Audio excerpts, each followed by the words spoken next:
Tuhan Allah Bapa kami yang di dalam surga, kami bersyukur kepadamu ya Tuhan, karena di dalam segala hal dengan kondisi yang kami alami di dalam hidup kami, tidak mungkin kami melaluinya seorang diri ya Tuhan, dengan segala keterbatasan kelemahan kami. Kami bersyukur karena Tuhan tetap peduli kepada kami dengan kondisi apapun yang sedang terjadi pada kami Tuhan. Mungkin pada saat ini kami datang dengan pergumulan yang begitu berat di dalam hidup kami ya Tuhan. Bahkan nyaris kami menyerah, putus asa. Tetapi ketika kami mengingat bahwa Tuhan tetap selalu bersama dengan kami, itulah yang menjadi kekuatan bagi kami untuk menjalani semua yang Tuhan izinkan untuk terjadi. Terima kasih ya Tuhan.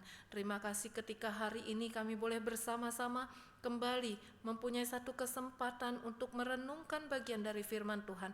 Karena hidup kami adalah hidup yang dikuatkan melalui firman-Mu. Hidup yang terus mengalami bimbingan di dalam firman Tuhan. Tolong kami pada saat ini Tuhan, jangan biarkan kami tidak mau tahu, tidak peduli dengan firman Tuhan. Jangan biarkan kami mengeraskan hati kami ya Tuhan.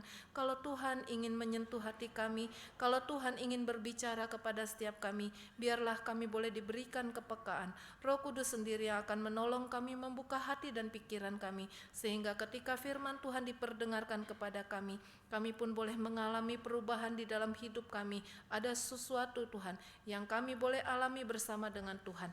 Terima kasih Tuhan, pakai dan kuasai bagi hamba-Mu pada saat ini untuk menyatakannya.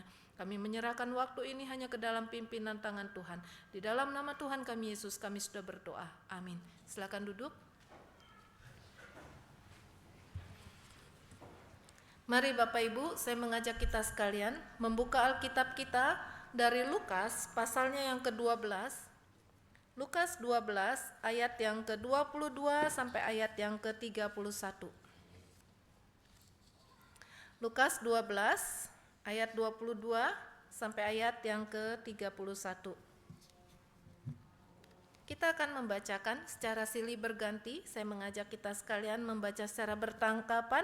Saya membaca ayat yang ke-22, Bapak Ibu membaca ayat 23, demikian seterusnya sampai ayat yang ke-31. LAI memberikan judul Hal Kekhawatiran. Yesus berkata kepada murid-muridnya, "Karena itu Aku berkata kepadamu, janganlah khawatir akan hidupmu, akan apa yang hendak kamu makan, dan janganlah khawatir pula akan tubuhmu, akan apa yang hendak kamu pakai. Sebab hidup itu lebih penting daripada makanan, dan tubuh itu lebih penting daripada pakaian. Perhatikanlah burung-burung gagak yang tidak menabur dan tidak menuai dan tidak mempunyai gudang atau lumbung, namun demikian diberi makan oleh Allah. Betapa jauhnya kamu melebihi burung-burung itu. Siapakah di antara kamu yang karena kekhawatiran dapat menambahkan hasta pada jalan hidupnya? Jadi, jikalau kamu tidak sanggup membuat barang yang paling kecil, mengapa kamu khawatir akan hal-hal lain? Perhatikanlah bunga bakung yang tidak meminta, tidak menabur. Namun aku berkata kepadamu, Salomo dalam segala kemudahannya pun tidak berpakaian seindah salah satu dari bunga itu. Jadi jika rumput di ladang yang hari ini ada dan besok dibuang ke dalam api demikian didandani Allah, terlebih lagi kamu, hai orang yang kurang percaya. Jadi janganlah kamu mempersoalkan apa yang akan kamu makan dan apa yang akan kamu minum, dan janganlah cemas hati. Semua itu dicari bangsa-bangsa di dunia yang tidak mengenal Allah. Akan tetapi Bapamu tahu bahwa kamu memang memerlukan semuanya itu.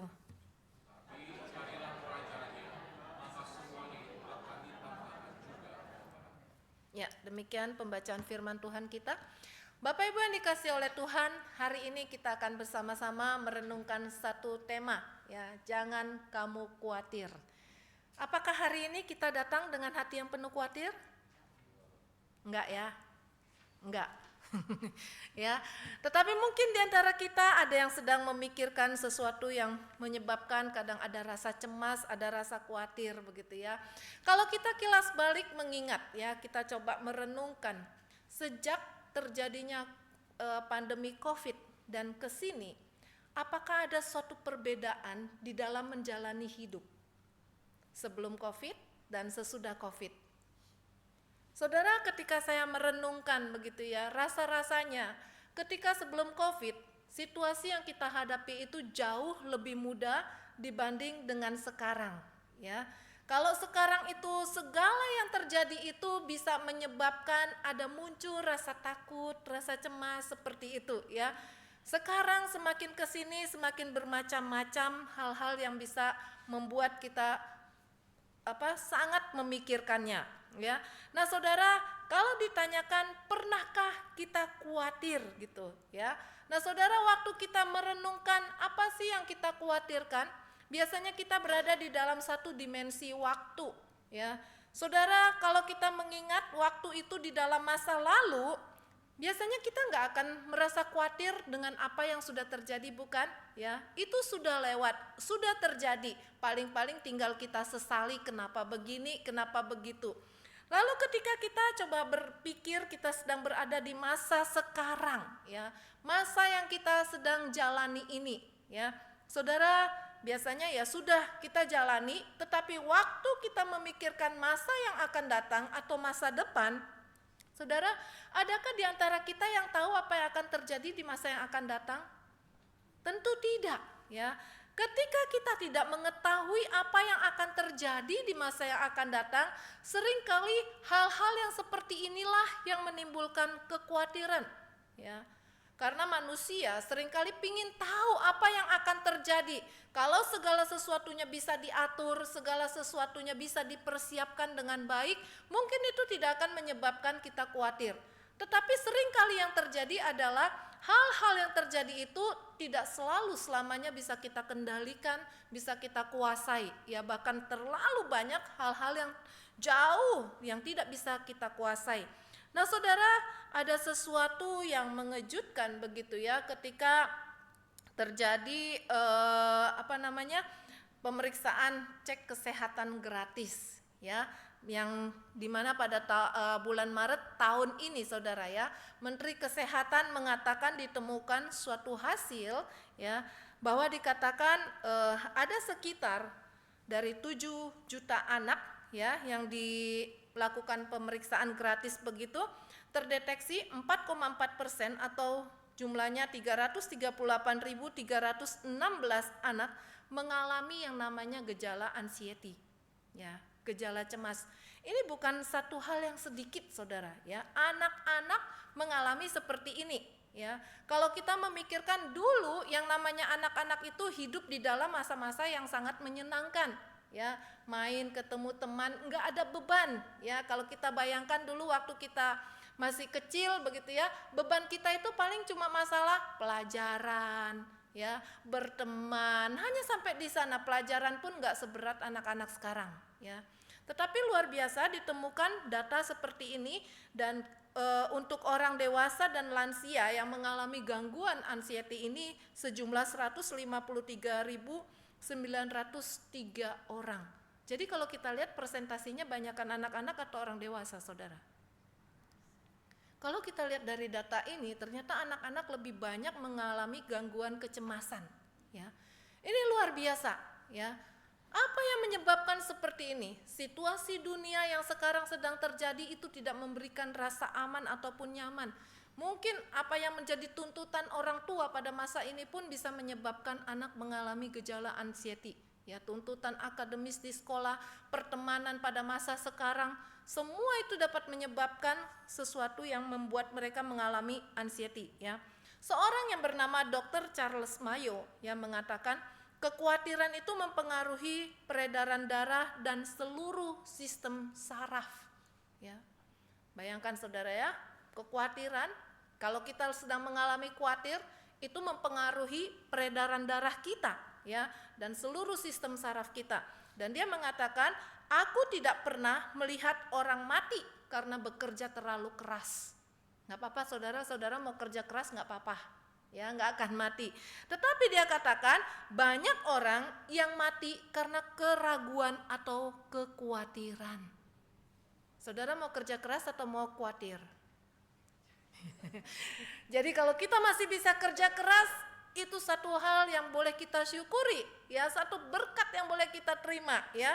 Karena semua itu justru membuat kita mungkin lebih baik dalam hidup ini, ya.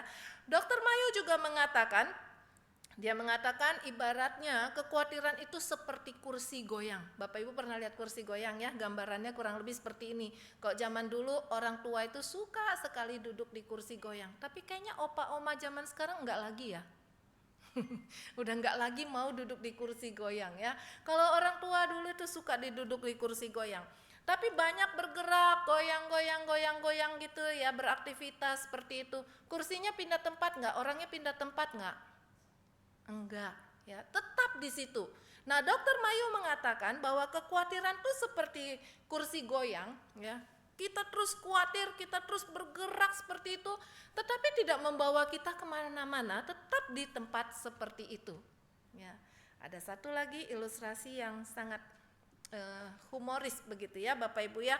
Nah, seorang pengusaha datang berkonseling kepada seorang pendeta, ya. Dia datang, semoga tidak ada di antara Bapak Ibu yang seperti ini ya. Dia bilang, "Pak Pendeta, Boksu ya, saya sudah beberapa waktu saya nggak bisa tidur kalau malam." Ada yang nggak bisa tidur kalau malam? Nggak ada ya, semua tidurnya pulas dengan nyenyak begitu ya. Nah, orang ini pengusaha ini, kita heran gitu ya, pengusaha nggak bisa tidur waktu malam. Lalu Pak Pendeta itu bilang apa saudara? Dikatakan, "Bapak, coba Bapak hitung domba kalau malam, ya, supaya kalau hitung domba bisa tidur." Ada yang melakukan? Enggak ya, karena di sini enggak ada yang enggak bisa tidur, tidurnya pulas semua ya. Nah saudara, Bapak itu bilang ya, saya sudah hitung domba itu ya. Saya hitung bukan cuma 1 sampai 100, biasanya orang hitung kan dombanya sampai 100 begitu kan, masuk ke 80 sekian lupa berapa gitu ya. Dia katakan saya hitung sampai 20.000 ekor domba. Oh banyak ya, 20.000 ekor domba. Nah dari 20.000 ekor domba itu saya berpikir akan menghasilkan 4 kilo benang wol. Ya. Nah, itu cukup dari 40 kilo benang wol itu untuk membuat 30 meter bahan wol. Namanya pengusaha saudara. Jadi ada sesuatu pasti akan dipikirkan begitu kan ya. Akan menghasilkan 30 meter bahan wol. Nah dari 30 meter bahan wol itu dia katakan itu bisa membuat 12.000 setelan jas. Banyak ya. Nah sekarang yang jadi masalah, toko saya itu cuma muat 2.000 setelan jas. Sedangkan ini menghasilkan 12.000 setelan jas. Dengan stok segitu banyak, gimana saya bisa tidur, dia katakan. Saudara menangkap ilustrasi ini? Ya. Maunya sih ngitung domba supaya tidur, tapi gara-gara ngitung domba, jadi ngitung-ngitung jumlah-jumlah, akhirnya malah nggak bisa tidur gitu ya. Nah saudara, hal-hal yang kecil, hal yang seharusnya tidak perlu kita khawatirkan, justru seringkali itulah yang membuat kita khawatir.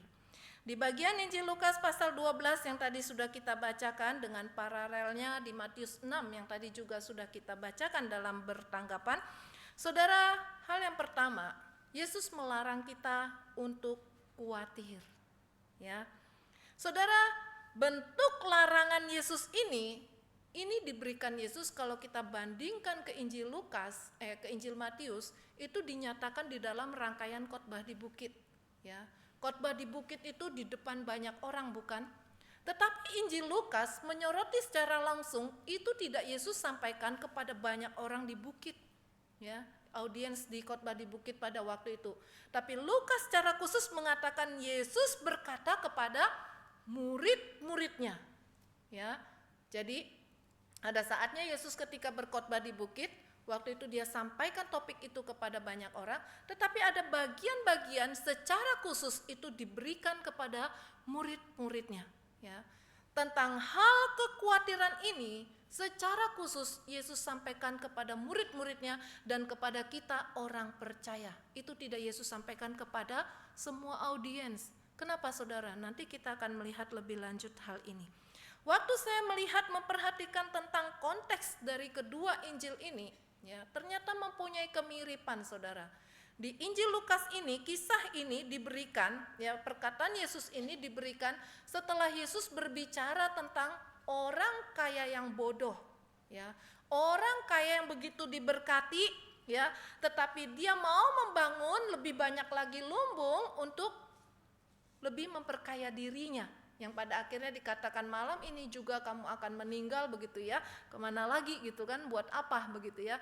Jadi orang kaya ini hidupnya fokus kepada hartanya, pikirannya, hatinya fokus kepada hartanya. Kenapa sih dia nggak berpikir udah pun diberkati sekian banyak, bagilah berkat itu kepada orang lain ya. Tapi dia hanya memikirkan bagaimana memperbesar, memperkaya dirinya sendiri ya. Yang pada akhirnya Tuhan katakan malam ini nyawamu diambil. Jadi buat apa semuanya itu ya.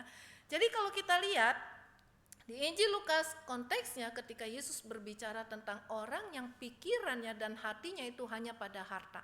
Demikian di dalam Injil Matius saudara, ya Matius 6, sebelumnya Yesus itu sedang berbicara tentang mengumpulkan harta. Ya, ketika Yesus berkata kumpulkanlah harta di sorga, bukan harta di bumi yang ngengat dan karat itu bisa merusaknya. Yang kemudian Yesus masuk di dalam masalah kekhawatiran. Dua-dua Injil ini dengan cara yang berbeda, susunan yang berbeda, tetapi menyampaikan di sana adalah konteksnya adalah yang sering kali menjadi kekhawatiran kita adalah masalah harta, masalah hidup. Ya, ini disampaikan baik oleh Matius maupun Lukas. Saudara, kalau fokus kita hidup kepada harta, maka hidup kita itu akan hidup selalu di dalam kekhawatiran. Ya, ini akan terjadi ketika saya merenungkan ya, manusia itu suka dengan harta, tapi manusia tidak bisa dipuaskan dengan harta, betul? Ya. Ada Bapak Ibu yang nggak suka sama harta? Nggak ada. Saya juga suka kok, ya. Suka, semua orang suka sama harta, tetapi tidak ada satu orang pun yang bisa dipuaskan dengan harta. Ya. Nah, saudara, kita melihat ya, kenapa Yesus berbicara dengan kekhawatiran seperti ini. Apakah ada kaitannya dengan kita pada saat ini? Kalau kita melihat kondisi kehidupan pada waktu itu bagi orang-orang Israel, ya, saudara, saat itu hidup memang penuh dengan ketidakpastian. Ya, pada waktu itu ada ancaman kelaparan, ada ketidakstabilan politik, ada ancaman penganiayaan. Ya, ini yang terjadi bagi orang Yahudi pada waktu itu. Ya, kita tahu bagaimana kondisi zaman ketika Yesus hidup di dalam dunia pada waktu itu. Ya, dan waktu itu yang disebutkan di sana kekhawatiran itu yang Yesus paparkan adalah dua hal. Apa saudara? Makanan dan pakaian. Ya, kenapa? Karena memang cuma dua hal itu yang sebetulnya secara hakiki mereka butuhkan untuk hidup. Ya, makanan dan pakaian, kebutuhan dasar, kebutuhan pokok. Ya, saat itu ketika konteksnya hidup di dalam pada zaman Yesus pada waktu itu, ini yang penting. Ya, mereka nggak gampang mendapatkan makanan, saudara. Ya, apalagi orang Israel ini kan sedang dijajah oleh orang Romawi kan. Ya, orang hidup di dalam penjajahan untuk mendapatkan makanan dan pakaian itu nggak gampang. Ya, kita lihat bagaimana bangsa kita waktu hidup di dalam penjajahan gak gampang untuk mendapatkan pakaian yang bagus-bagus kan? Ya, asal bisa pakai baju aja itu sudah cukup. Ya, nah saudara, kalau kita bandingkan kondisi hidup orang Israel pada waktu itu dengan kita hari ini, sama nggak saudara? Ada miripnya apa? Kalau mereka hidup di tengah ketidakpastian, apakah hari ini kita hidup dengan kepastian? Tidak, bukan? Ya. Hari ini pun kita hidup di dalam ketidakpastian. Zaman tidak lagi sesederhana pada waktu zaman Yesus. Zaman sekarang begitu canggih, begitu maju, teknologi begitu cepat berkembang. Ya, mana ada zaman Yesus dulu orang dengan jarak dari sini ke luar negeri bisa saling tatap menatap begitu ya lewat HP gitu ya, nggak ada. Komunikasi nggak secanggih zaman sekarang ya. Tetapi dengan banyaknya kemajuan zaman pada saat ini, dengan banyaknya ya kualitas hidup semakin meningkat pada saat ini, tetapi justru kekhawatiran itu semakin sedikit atau semakin bertambah? Ternyata semakin bertambah. Ya, kenapa? Saudara, hari ini orang khawatir nggak kalau nggak punya rumah? Khawatir. Ya, nanti diusir-usir kan? Ya, hari ini orang khawatir nggak kalau nggak punya kendaraan? bisa khawatir. Kenapa? Bahkan saya sempat dengar gitu ya, hari ini memang susah kalau punya mobil cuma satu. Antar jemput di gereja kita punya mobil cuma satu gampang nggak saudara? Susah ya. Kadang-kadang ada jalur sini, ada jalur sono, nggak cukup sebenarnya satu begitu kan? Ya. Nah saudara, hari ini orang khawatir nggak dengan sakit penyakit? Tambah khawatir ya. Zaman dulu mana ada yang namanya autoimun saudara? Nggak ada, jauh itu nggak ada yang kayak gitu. Cukup sakit flu aja itu sudah menggegerkan begitu kan, ya. Tetapi sekarang penyakit itu semakin bertambah banyak, semakin bertambah macam jenisnya itu semakin bertambah-tambah, ya. Nggak lagi seperti dulu, oh penyakit itu cuma flu, diare, begitu ketahuan lah ada sakit keras, ada sakit yang ringan. Kalau sekarang tiba-tiba nggak jelas ini sakitnya apa, tiba-tiba panas, tiba-tiba masuk rumah sakit, nggak jelas betul sakitnya apa. Paling-paling dokter bilang apa? Ada bakteri. Paling-paling disebut seperti itu kan, ya. Nah saudara, untuk menjaga kesehatan sekarang pun nggak gampang. Ya sana sini kita dengar kena kanker, sana sini kena autoimun, sana sini kena penyakit yang mengerikan, ya. Sehingga saya harus lebih jaga-jaga jangan sampai kena seperti itu, ya. Saudara, zaman sekarang, apakah banyak orang mengalami kesepian? Banyak temennya orang zaman sekarang apa saudara? Handphone. Ya. Hidupnya sendiri, temennya cuma handphone. Ya. Kesepian saudara, bisa nggak diajak bicara? Sampai-sampai sekarang kan ada yang namanya chat yang bisa diajak bicara begitu kan. Sampai kita kalau dulu tuh sharing tentang perasaan itu kan sama sesama manusia kan? Sekarang bisa nggak pakai HP? Bisa kan? Aku lagi begini, aduh kasihan banget ya, ceritanya sama HP gitu loh ya, bukan sama sesama manusia gitu. Walaupun di rumah itu ada orang, kadang-kadang kita nggak bisa cerita sama orang yang ada di rumah, bukan? Ceritanya sama HP. Ya, kesepian itu sudah banyak dilanda cukup banyak orang dan banyak orang memikirkan, aduh kalau nanti saya kesepian gimana ya. Saudara, ada orang tua yang saat ini menuju usia mulai bertambah lanjut, mulai khawatir. Ya sekarang banyak sekali terdengar berita orang kena stroke. Dulu jarang sekali ya, tapi sekarang banyak sekali. Sehingga kadang kita khawatir, kalau saya kena stroke, aduh mengerikan sekali. Kayaknya hidup saya udah nggak berguna. Betul? Ya, mengerikan. Ya. Nah saudara, anak-anak muda sekarang, ya anak-anak sekarang kenapa seringkali juga khawatir saudara? Khawatir yang namanya ketinggalan zaman. Ya. Kalau kayak kita pakai HP yang seperti itu mungkin udah oke lah gitu ya. Tapi anak-anak muda sekarang mereka harus terus mengejar teknologi udah sampai di mana. Ya, nanti kalau nggak mengerti bisa jadi bahan ejekan di sekolah, bisa-bisa dibully. Ya, ini kondisi zaman sekarang. Saudara khawatir nggak kalau nggak punya kuota? Khawatir ya kalau nggak punya kuota ya? Itu kayaknya gelisah banget, punya HP tapi nggak ada kuotanya, ya. Waduh, kayaknya gimana gitu loh. Zaman dulu orang pikir nggak sih beli pulsa, beli kuota? Enggak, ya. Nah, saudara, zaman sekarang ya semakin banyak PHK. Bos-bos juga berpikir yang punya perusahaan apapun, mereka berpikir bagaimana kalau nggak bisa bayar gaji karyawan, ya. Biaya hidup semakin meningkat bukan? 5 tahun yang lalu dibanding sekarang jauh nggak perbedaan biaya hidup? Saudara khawatir nggak cuaca sekarang ini benar-benar parah? Ya, di Bogor sudah banyak kekeringan. Ya, dari kebun Pak James sudah tidak bisa menghasilkan jagung, kering.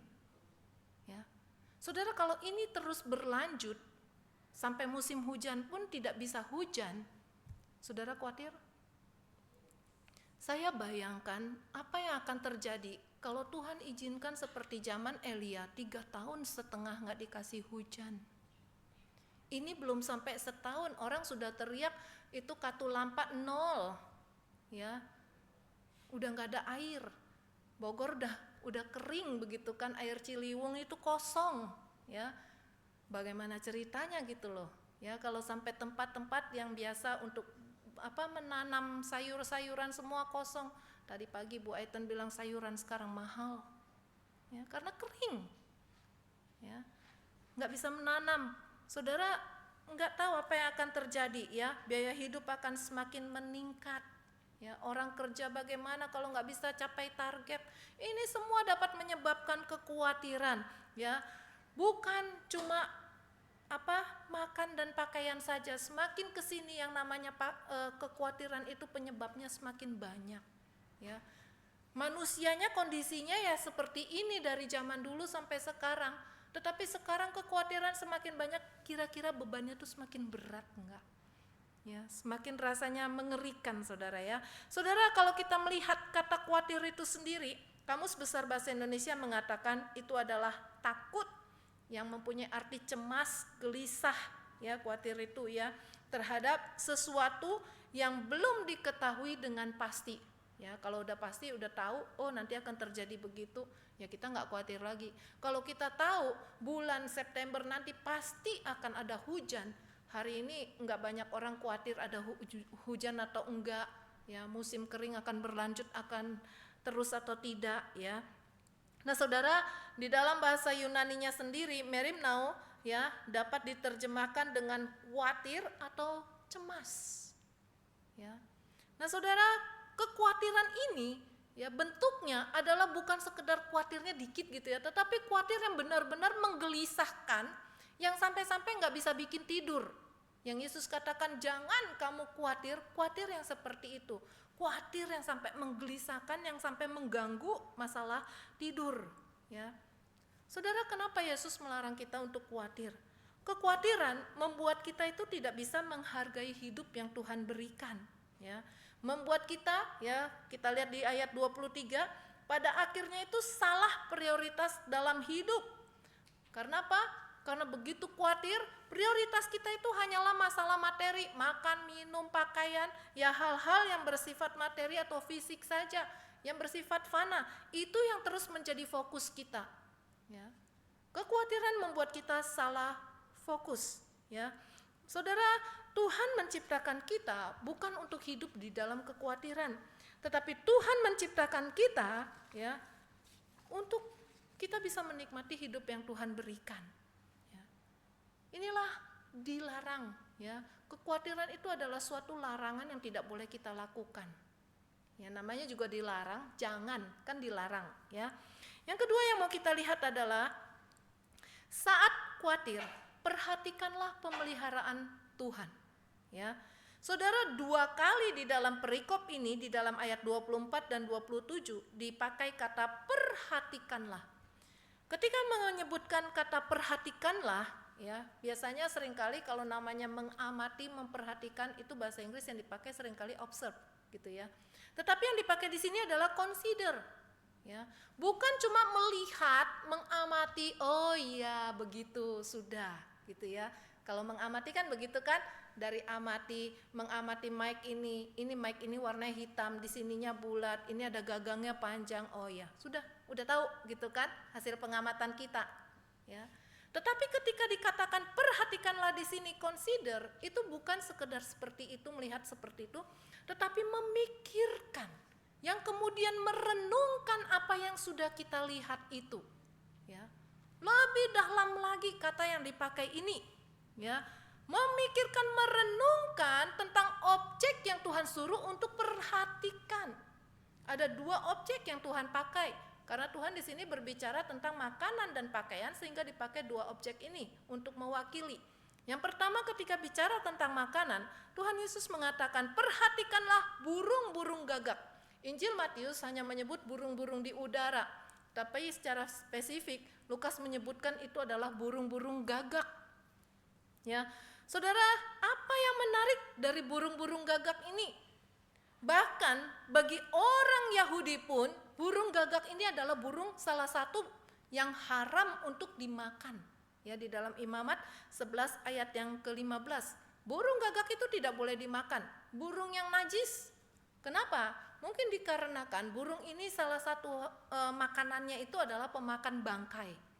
Ya, sehingga tidak boleh dimakan burung ini, ya.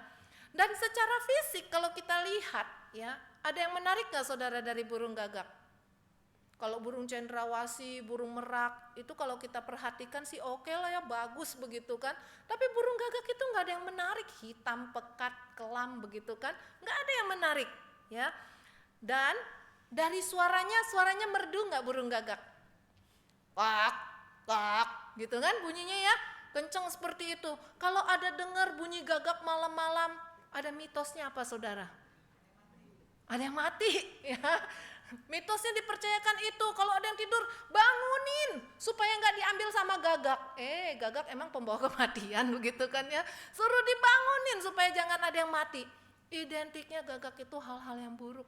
Kalau dibilang apa gunanya gagak? Dimakan nggak boleh, dilihat nggak cakep. Ya, buat apa gagak itu?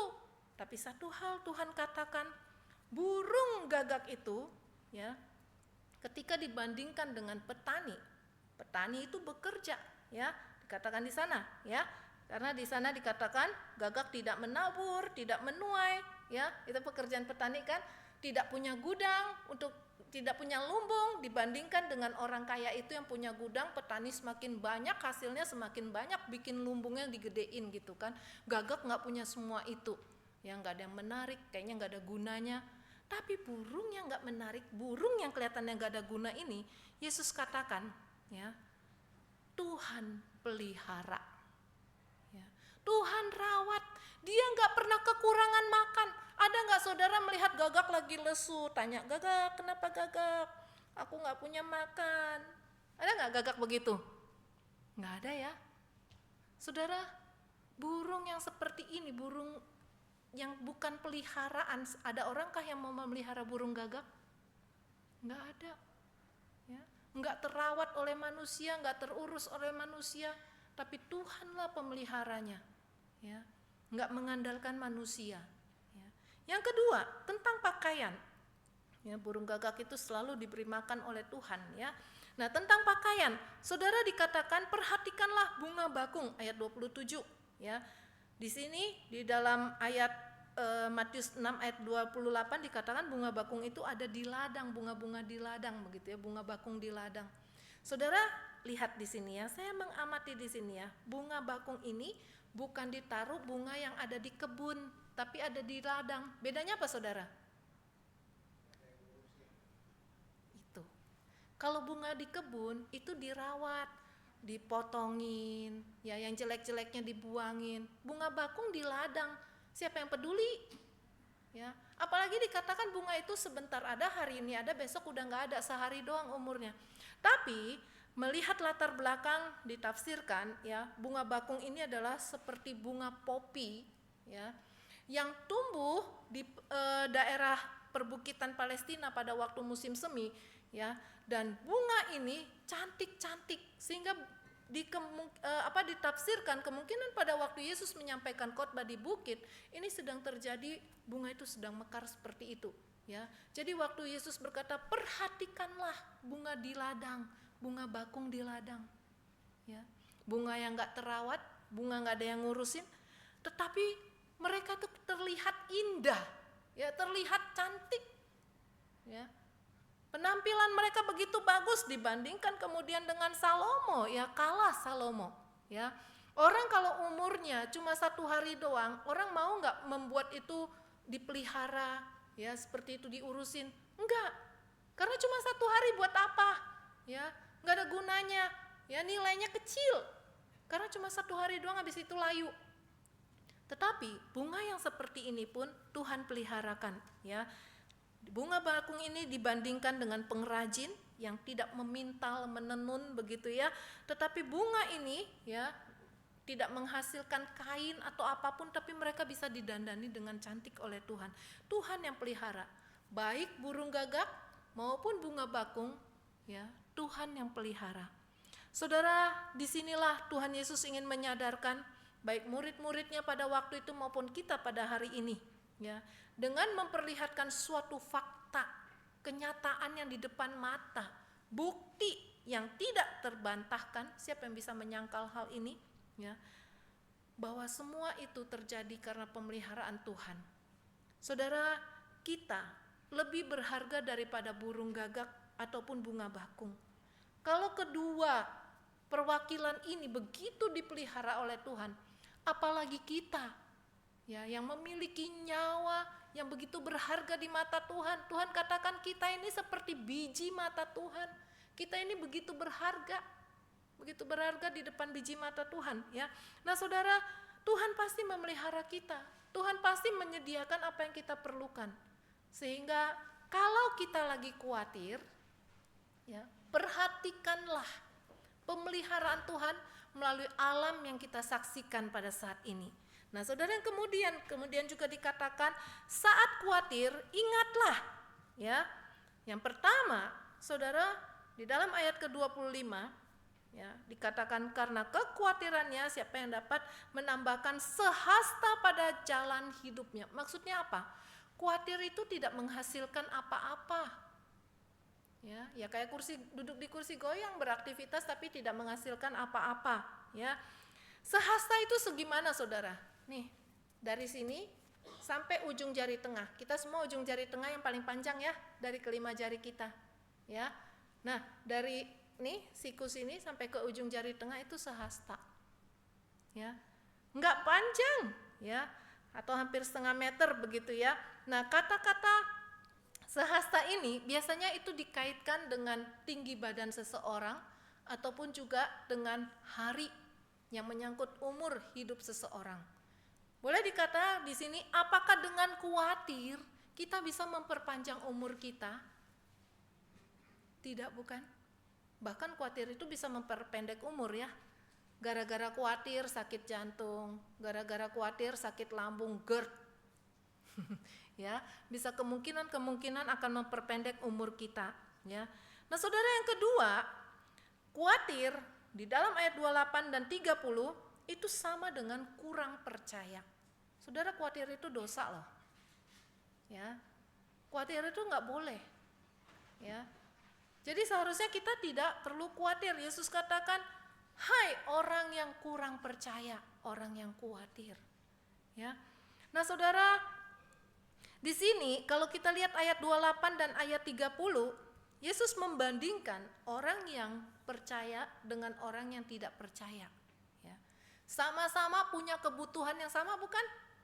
Ya, orang Kristen sama orang non-Kristen punya kebutuhan yang sama enggak? Sama. Kita butuh makan, mereka juga butuh makan. Kita butuh pakaian, mereka juga butuh pakaian. Sama, enggak ada bedanya ya. Tetapi di sini ya, ketika Yesus memperlihatkan orang yang tidak percaya di dalam mencari kebutuhan hidup ya, itu disertai dengan rasa takut. Kenapa? Karena mengandalkan kekuatannya sendiri, khawatir kalau apa yang dia butuhkan itu tidak akan terpenuhi ya.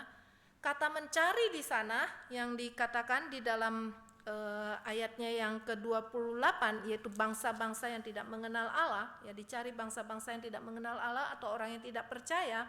Kata mencari di sana itu mempunyai arti mengejar, secara terus-menerus dikejar ya.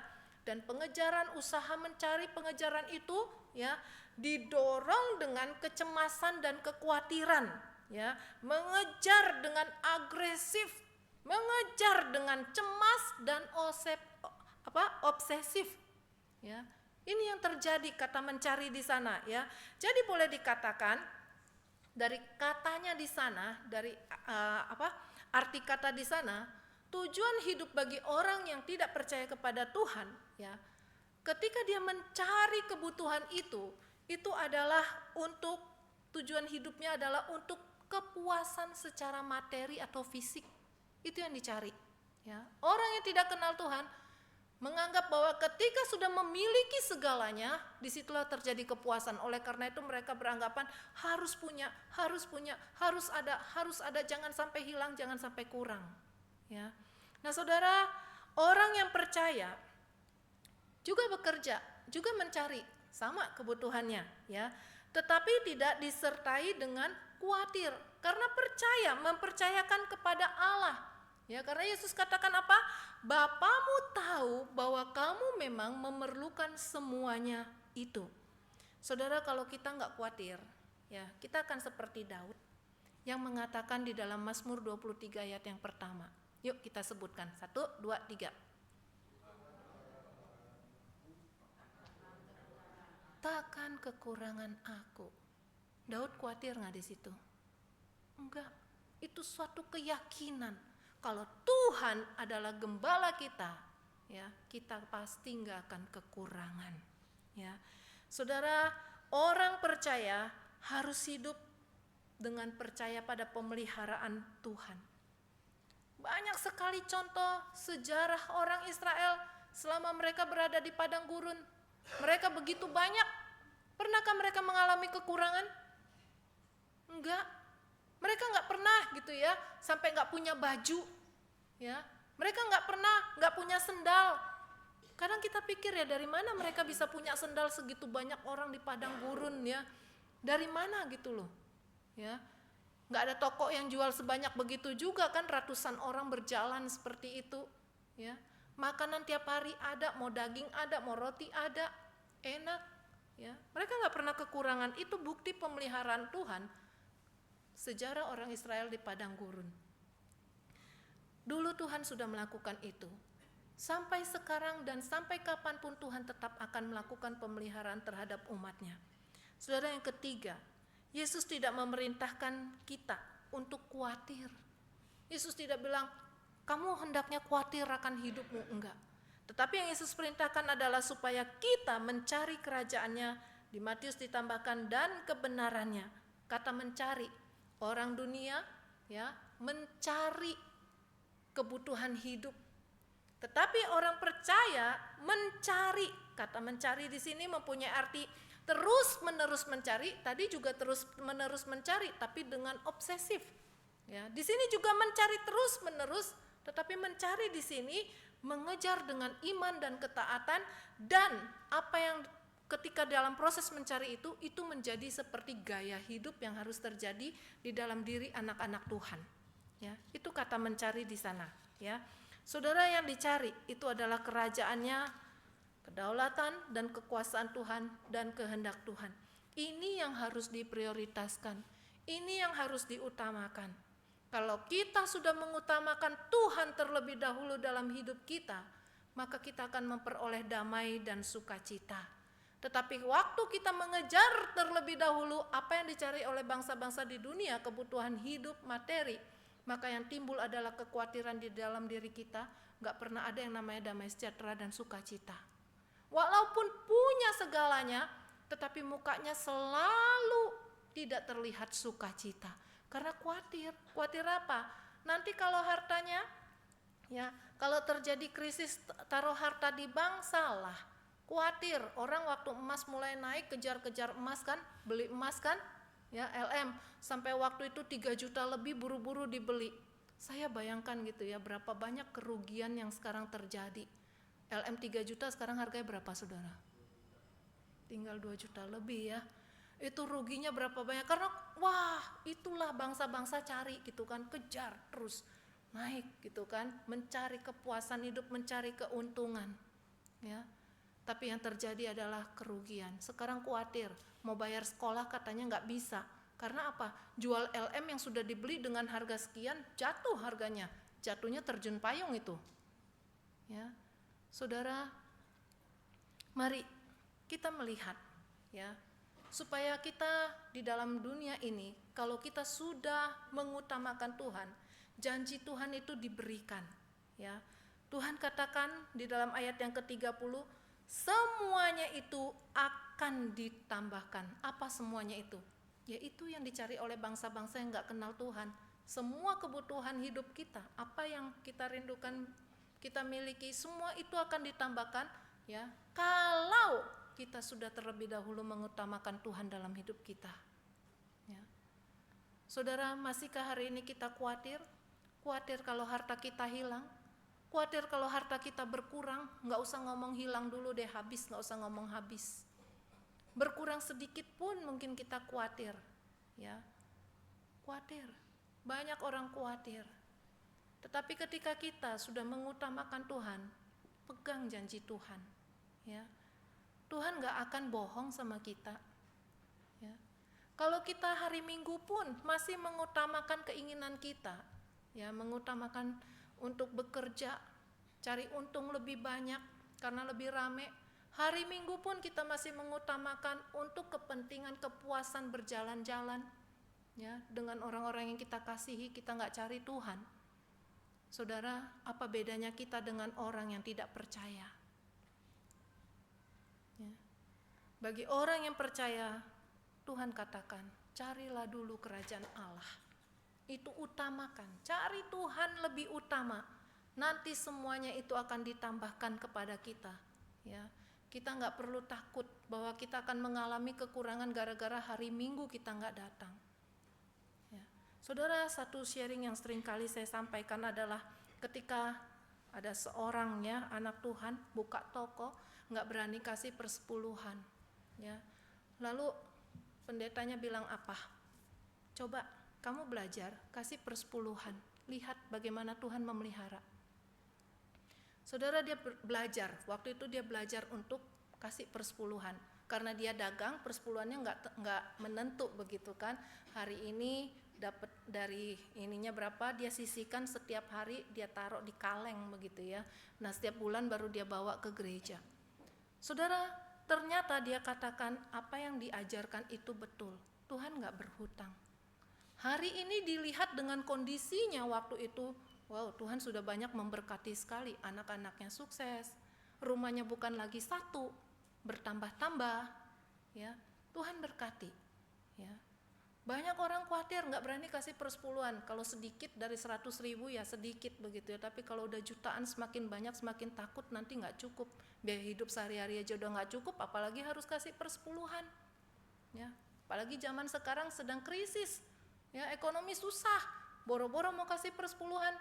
Tapi mari kita melihat bagaimana pemeliharaan Tuhan itu terjadi.